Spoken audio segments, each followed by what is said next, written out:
So good morning guys. तो चलिए start करते हैं आज के यानी कि 29 दिसंबर के इंपॉर्टेंट करंट अफेयर्स को। तो इस प्रश्न में आपसे पूछ रहे हैं कि अभी हाल ही में किस बैंक ने राजस्थान में एमएसएमई उद्यमियों के लिए अपना प्रमुख व्यवसाय सलाह कार्यक्रम एमएसएमई प्रेरणा को शुरू किया। तो आंसर होगा इंडियन बैंक। तो अभी इंडियन बैंक ने राजस्थान में एमएसएमई उद्यमियों के लिए अपना प्रमुख व्यवसाय सलाह कार्यक्रम एमएसएमई प्रेरणा को शुरू किया है। एमएसएमई प्रेरणा ये किसी भी बैंक के द्वारा देश में एमएसएमई क्षेत्र के लिए अपनी तरह की पहली पहल है। इसका उद्देश्य क्या है? तो एमएसएमई उद्यमियों को उनकी स्थानीय भाषाओं में कौशल विकास और क्षमता निर्माण प्रशिक्षण के माध्यम से सशक्त बनाना। एमएसएमई मतलब होता है माइक्रो स्मॉल मीडियम एंटरप्राइजेस, और इसके मंत्री कौन है वैसे? नारायण राणे। इंडियन बैंक की बात करें तो इसकी स्थापना होती है 1907 में और हेडक्वार्टर मिलेगा आपको चेन्नई में। और बैंकों का अंतरराष्ट्रीय दिवस ये मनाया जाता है 4 दिसंबर को, ये भी याद रखना। बाकी आईडीएफसी फर्स्ट बैंक, इसने अभी भारत का पहला स्टिकर आधारित डेबिट कार्ड लॉन्च किया था।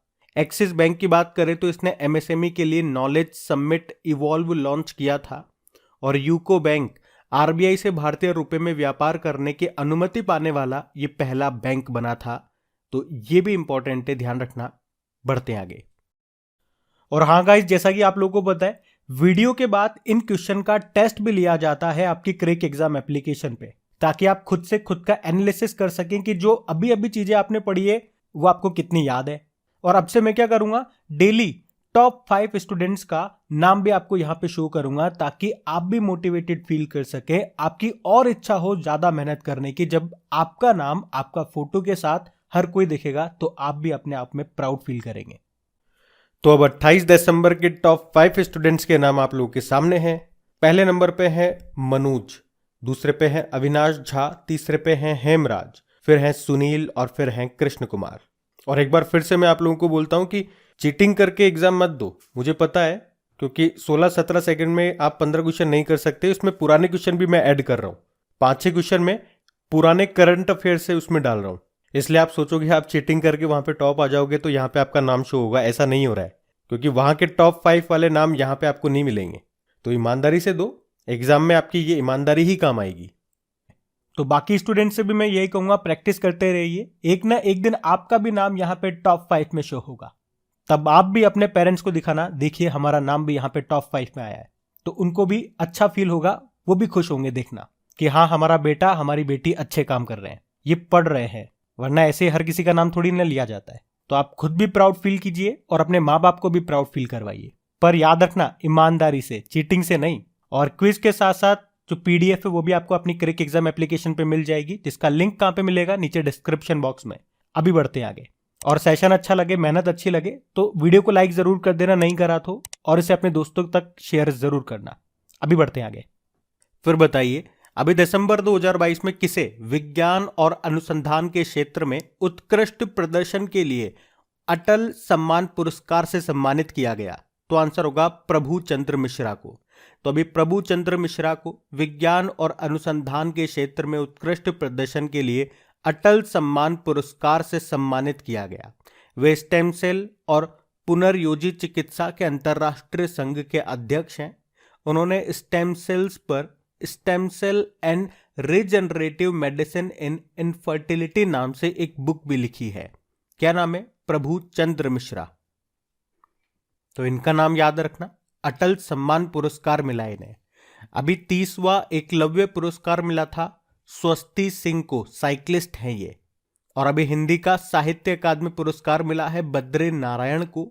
चलो आप लोग ये बताओ, इन्हें इनकी किस उपन्यास के लिए ये हिंदी साहित्य पुरस्कार मिला? अभी बाकी अंग्रेजी का किसे मिला? अनुराधा रॉय को, उनके novel all the lives we never lived. बाकी कृष्णा वाविलाला, अमेरिका का सर्वोच्च नागरिक सम्मान मिला इन्हें, जिसे कहते हैं presidential life time achievement award. तो ये नाम भी याद रखना। बढ़ते हैं आगे। फिर बताइए, अभी दिसंबर 2022 में हसमुख अधिया को किस राज्य के मुख्यमंत्री के मुख्य सलाहकार यानी कि चीफ एडवाइजर के रूप में नियुक्त किया गया? तो आंसर होगा गुजरात। तो अभी गुजरात के जो मुख्यमंत्री और इनके मुख्य सलाहकार यानी कि चीफ एडवाइजर के रूप में अभी हसमुख अधिया को नियुक्त किया गया है, जबकि सलाहकार यानी कि एडवाइजर बनाया गया है एसएस राठौड़ को। एसएस राठौड़ ये गुजरात सरकार के सड़क और भवन विभाग के पूर्व सचिव है। और हसमुख अधिया ये वर्तमान में बैंक ऑफ बड़ौदा के गैर कार्यकारी अध्यक्ष और गुजरात केंद्रीय विश्वविद्यालय के कुलाधिपति यानी कि चांसलर है।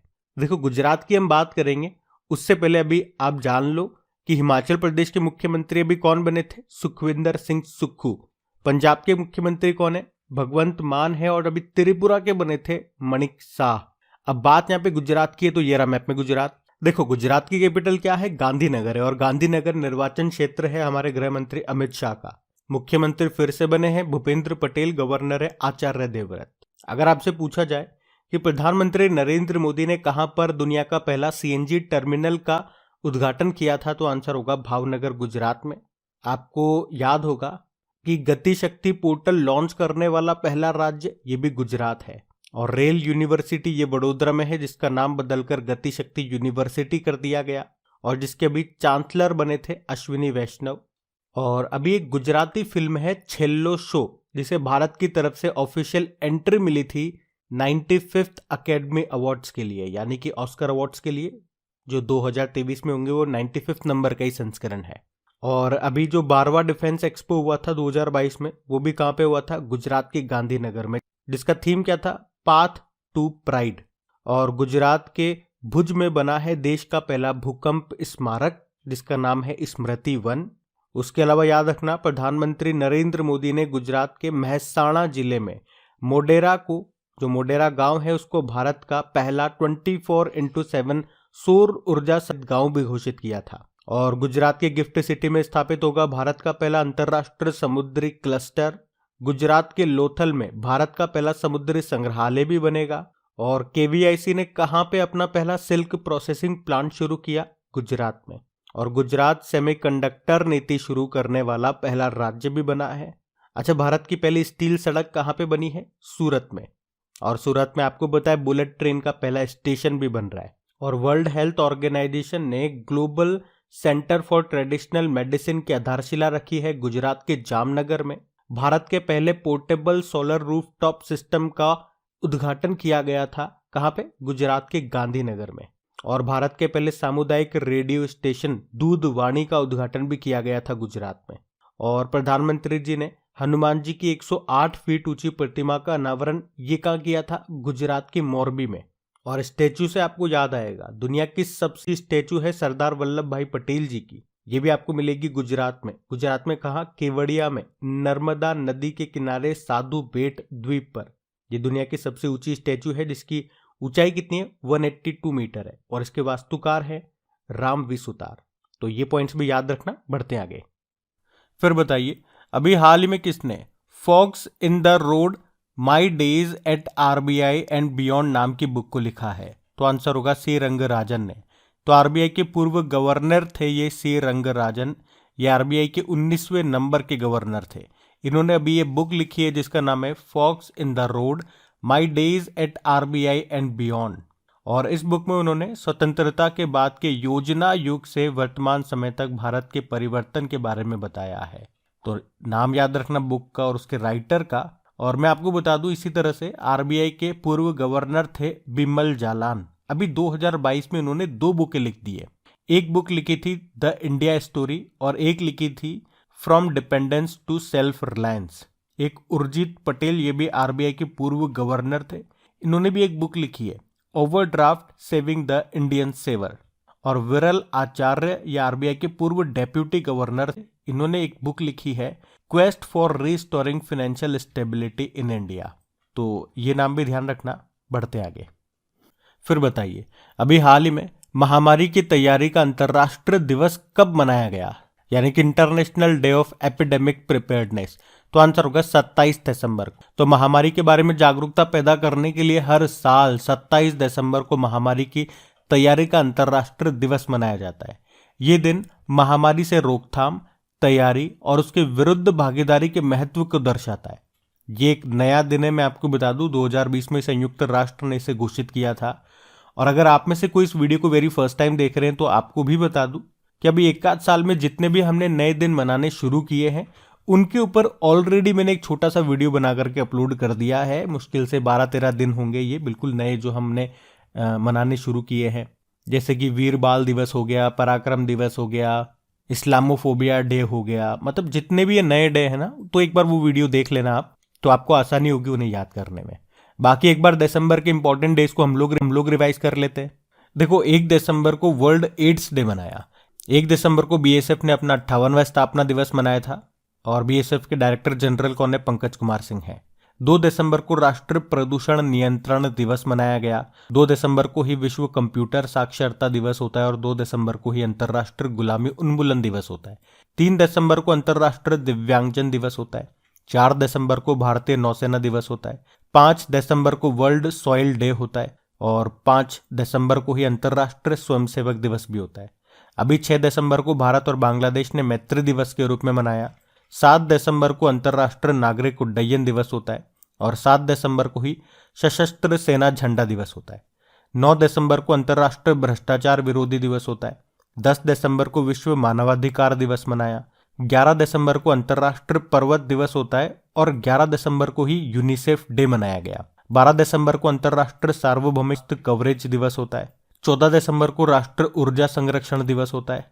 18 दिसंबर को एक तो अंतर्राष्ट्रीय प्रवासी दिवस मनाया, और विश्व अल्पसंख्यक अधिकार दिवस होता है। 20 दिसंबर को अंतर्राष्ट्रीय मानव अधिकार दिवस होता है। 22 दिसंबर को राष्ट्रीय गणित दिवस होता है। 23 दिसंबर को राष्ट्रीय किसान दिवस होता है। 24 दिसंबर को राष्ट्रीय उपभोक्ता अधिकार दिवस होता है, और 25 दिसंबर को सुशासन दिवस मनाया, और 26 दिसंबर को वीर बाल दिवस के रूप में मनाया। तो ये दिसंबर के डेज हैं, इनको ध्यान रखना। बढ़ते हैं आगे। चलिए फिर बताइए, अभी हाल ही में कौन सा राज्य लोकायुक्त विधेयक 2022 पारित करने वाला पहला राज्य बन गया है? तो आंसर होगा महाराष्ट्र। तो महाराष्ट्र विधानसभा ने लोकायुक्त विधेयक 2022 पारित किया, जो मुख्यमंत्री और मंत्री परिषद को भ्रष्टाचार विरोधी लोकपाल के दायरे में लाएगा, और ऐसा करने वाला महाराष्ट्र पहला राज्य बन गया है। तो ये प्रश्न इंपॉर्टेंट है। तो इस विधेयक के अनुसार मुख्यमंत्री के खिलाफ कोई भी जांच शुरू करने और सदन के सत्र से पहले प्रस्ताव लाने से पहले लोकायुक्त को विधानसभा की मंजूरी लेनी होगी, और महाराष्ट्र विधानसभा के कुल सदस्यों में से कम 2/3 सदस्यों की मंजूरी होनी चाहिए। इस विधेयक में यह भी कहा गया है कि लोकायुक्त आंतरिक सुरक्षा और सार्वजनिक व्यवस्था से संबंधित मामले में मुख्यमंत्री के खिलाफ भ्रष्टाचार के आरोपों से जुड़े मामलों की जांच नहीं करेगा। अब बात महाराष्ट्र की है, तो ये रहा मैप में महाराष्ट्र। तो महाराष्ट्र की कैपिटल मुंबई है, मुख्यमंत्री हैं एकनाथ शिंदे, गवर्नर कौन है? भगत सिंह कोश्यारी। अभी आपको याद है, भारत की पहली माइग्रेशन मॉनिटरिंग सिस्टम प्रवासन निगरानी प्रणाली का उद्घाटन हुआ था मुंबई में। अभी रणजी ट्रॉफी 2022 इसको मध्य प्रदेश ने जीता मुंबई को हरा करके, और सैयद मुश्ताक अली ट्रॉफी को मुंबई ने जीता है हिमाचल प्रदेश को हरा करके। अभी देश की पहली इलेक्ट्रिक डबल डेकर बस ये मुंबई में लॉन्च हुई थी, और अभी नवंबर 2022 में 21वें वर्ल्ड कांग्रेस ऑफ अकाउंट्स की मेजबानी ये भारत ने की। भारत में भी कहाँ पे? मुंबई में।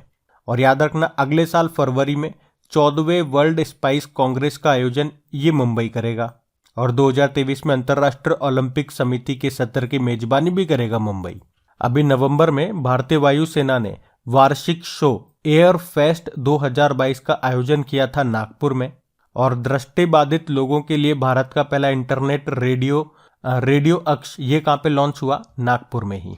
और भारत का सबसे लंबा डबल डेकर फ्लाईओवर ये कहाँ पे बन रहा है? नागपुर में ही, जिसकी लंबाई है 3.14 किलोमीटर। अभी यूनाइटेड नेशन ने मुंबई और हैदराबाद को tree city of the world के रूप में मान्यता भी दी है 2021 के लिए। और याद रखना, 2050 तक शुद्ध शून्य कार्बन उत्सर्जन का लक्ष्य निर्धारित करने वाला पहला दक्षिण एशियाई शहर बना था मुंबई। अभी महाराष्ट्र का महाबलेश्वर में जो मांगघर गांव है वो देश का पहला शहद वाला गांव बना था। तो याद रखना ये पॉइंट्स। बढ़ते आगे। फिर बताइए, अभी हाल ही में उत्तर प्रदेश के मुंडेरा बाजार का नाम बदलकर क्या कर दिया गया? तो आंसर होगा चौरी चौरा। तो अभी केंद्रीय गृह मंत्रालय ने राज्य सरकार की सिफारिशों के बाद उत्तर प्रदेश में 2 स्थानों के नाम बदलने पर अपनी सहमति दे दी है। तो गोरखपुर जिले के नगर पालिका परिषद मुंडेरा बाजार का नाम बदलकर चौरी चौरा, और देवरिया जिले के तेलिया अफगान गांव का नाम तेलिया शुक्ला किया जाएगा। आपको पता है, इससे पहले काकोरी कांड का नाम बदल करके काकोरी ट्रेन एक्शन किया गया था। ये वही कांड है जिसके बाद महात्मा गांधी जी ने असहयोग आंदोलन को वापस लिया था। कब? 12 फरवरी 1922 को। और ये असहयोग आंदोलन का प्रस्ताव कब पारित हुआ ये पूछेंगे तो ये कांग्रेस के कोलकाता अधिवेशन में 4 सितंबर 1920 को पारित हुआ था। वैसे आपको बता दूं, संविधान के अनुच्छेद 3 के तहत संसद को किसी भी राज्य का नाम बदलने का अधिकार है, पर राज्य के शहरों के नाम बदलने का कोई भी उल्लेख संविधान में नहीं है, ये भी ध्यान रखना। और नाम बदलने की बात करें तो अभी आपको याद है चंडीगढ़ एयरपोर्ट का नाम बदल दिया, किसके नाम पे कर दिया? भगत सिंह जी के नाम पे। राजपथ का नाम बदलकर कर्तव्य पथ कर दिया गया। अभी इंग्लैंड में लिसेस्टर क्रिकेट ग्राउंड का नाम बदलकर सुनील गावस्कर के नाम पे रखा था। और अभी उत्तर प्रदेश में लखनऊ में एक चौराहे का नाम लता मंगेशकर जी के नाम पे रखा। और उत्तर प्रदेश का जो अयोध्या एयरपोर्ट है उसका नाम मर्यादा पुरुषोत्तम श्री राम एयरपोर्ट रखा है। हरियाणा के हिसार एयरपोर्ट का नाम महाराजा अग्रसेन के नाम पे रखा है। कर्नाटक के शिवमोग्गा हवाई अड्डे का नाम BS येदियुरप्पा, वहां के जो पूर्व मुख्यमंत्री थे, उनके नाम पे रखा है। अभी तुर्की देश ने अपना नाम बदल के क्या कर लिया?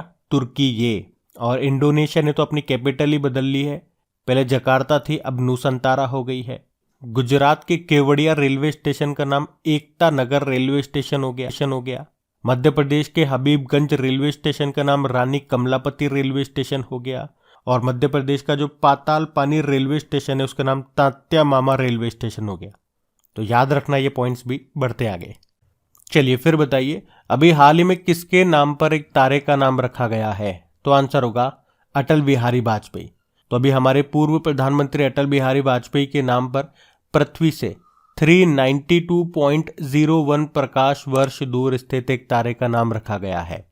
अभी बीजेपी की औरंगाबाद इकाई ने इंटरनेशनल स्पेस रजिस्ट्री के पास इस तारे का रजिस्ट्रेशन दिवंगत अटल बिहारी वाजपेयी के नाम पर करवाया है। अभी उनकी जयंती थी 25 दिसंबर को, जिस दिन को हम सुशासन दिवस, गुड गवर्नेंस डे के रूप में मनाते हैं। अच्छा, इसी तरह से आपको एक पॉइंट याद कराता हूं कि इंटरनेशनल एस्ट्रोनॉमिकल यूनियन के नासा वैज्ञानिकों ने महान शास्त्रीय गायक थे जसराज, उनके नाम पर एक ग्रह का नाम रखा था। और ये सम्मान पाने वाले वे पहले भारतीय गायक बन गए थे जिनके नाम पर किसी भी ग्रह का नाम रखा गया। तो उनका नाम जसराज था, वो नाम भी याद रखना। बढ़ते हैं आगे। फिर बताइए, अभी हाल ही में सूर्योदय स्मॉल फाइनेंस बैंक में MD CEO के पद पर किसे नियुक्त किया गया? तो आंसर होगा भास्कर बाबू को। तो अभी RBI ने भास्कर बाबू रामचंद्रन को सूर्योदय स्मॉल फाइनेंस बैंक के MD CEO के पद पर फिर से 3 सालों के लिए नियुक्त किया है। सूर्योदय स्मॉल फाइनेंस बैंक का हेडक्वार्टर मिलेगा नवी मुंबई में। अभी ये अपॉइंटमेंट, ये जो ऑप्शन है, ये मोस्ट इंपॉर्टेंट है। जैसे कि national highways authority of India के अध्यक्ष बने कौन? संतोष कुमार यादव। और रेलवे बोर्ड के नए चेयरमैन और CEO हैं अनिल कुमार लाहोटी। और food safety and standard authority of India फसाई के CEO बने गंजी कमला V राव। तो ये नाम आप जरूर याद रखना। अब हम बात करेंगे कल की वीडियो में पूछे गए प्रश्न के उत्तर की।